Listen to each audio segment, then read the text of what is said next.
بسم اللہ الرحمن الرحیم۔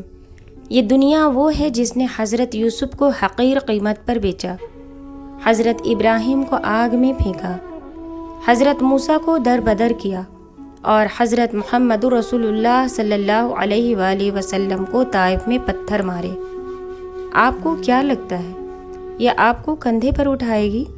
نہیں، بالکل نہیں۔ لہٰذا اس دنیا اور دنیا والوں سے امیدیں مت وابستہ کریں۔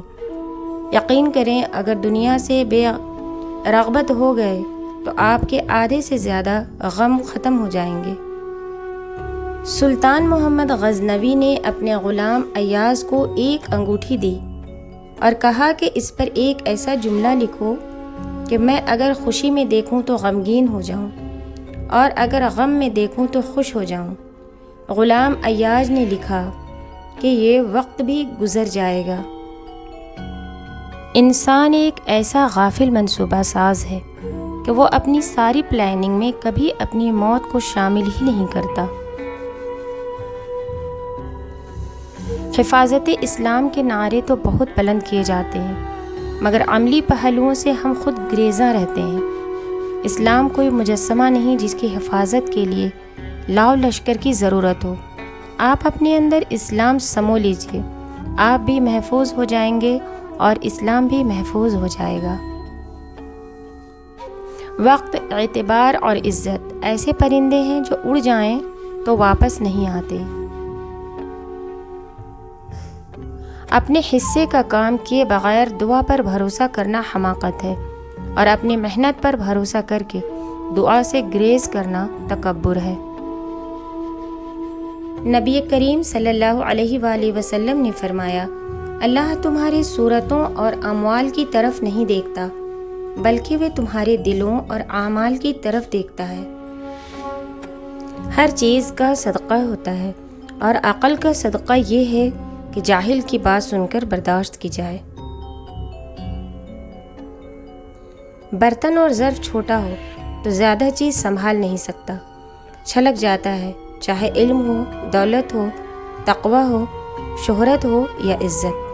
جس کو اللہ نے دعا کی توفیق دی وہ قبولیت سے محروم نہیں رہ سکتا، جس کو اللہ نے استغفار کی توفیق دی وہ مغفرت سے محروم نہیں رہ سکتا، جس کو اللہ نے شکر کی توفیق دی وہ نعمت سے محروم نہیں رہ سکتا۔ آنسو بہانے سے کوئی اپنا نہیں بن جاتا، جو اپنا ہوتا ہے وہ آنسو بہانے نہیں دیتا۔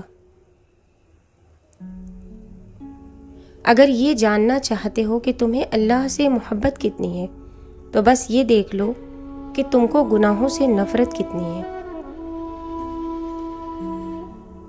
اللہ کو سب سے زیادہ پسند وہ لوگ ہیں جو اپنی غلطیوں کو مان لیتے ہیں اور اللہ کی مرضی کے آگے جھک جاتے ہیں۔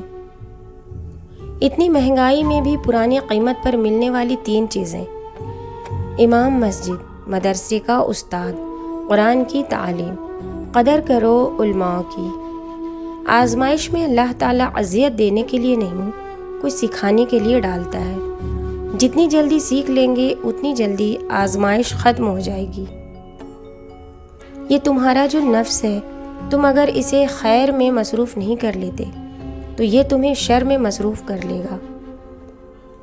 حالات کی تاریکی سے نہ گھبراؤ، اللہ پر بھروسہ رکھو اور یاد رکھو سب سے زیادہ بارش تاریک ترین بادلوں ہی سے برستی ہے۔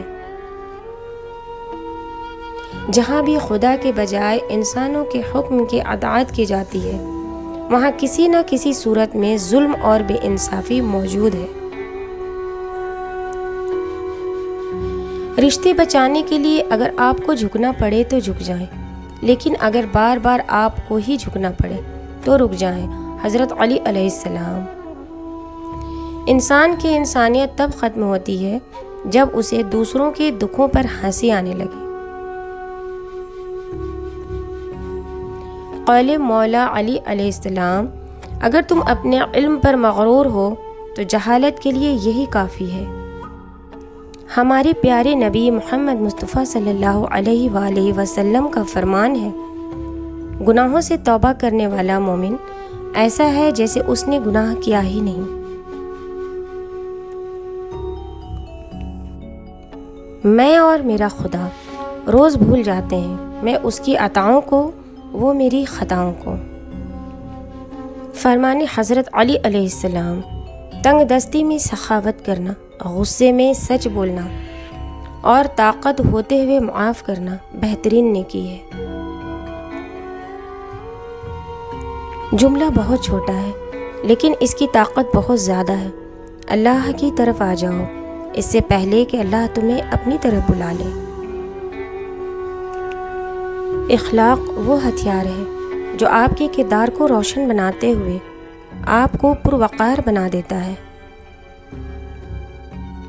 رسول اللہ صلی اللہ علیہ وآلہ وسلم نے فرمایا، روز قیامت جب مصیبتوں پر صبر کرنے والوں کو جزا دی جائے گی تو عافیت میں رہنے والے تمنا کریں گے کہ اے کاش دنیا میں ہماری کھالیں کینچیوں سے ادھیڑ دی جاتی۔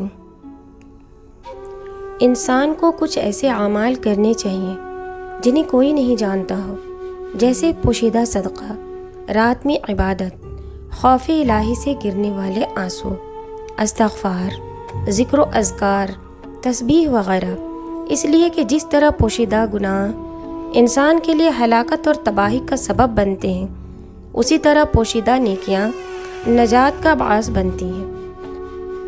اے رب ذوالجلال، ہماری خطائیں بخش دے، توبہ قبول فرما، علم نافع، صحت کاملہ، اولاد صالح، رزق حلال، مقام ابدیت، عشق مصطفیٰ عطا فرما، ہم پر رحم فرما۔ یا رحیم، ہمیں کفر و شرک، شیطان اور حاسدوں کے سر سے اپنی پناہ میں رکھ اور ہمیں اپنے ماں باپ کے لیے صدقہ جاریہ بنا۔ آمین ثم آمین یا رب العالمین۔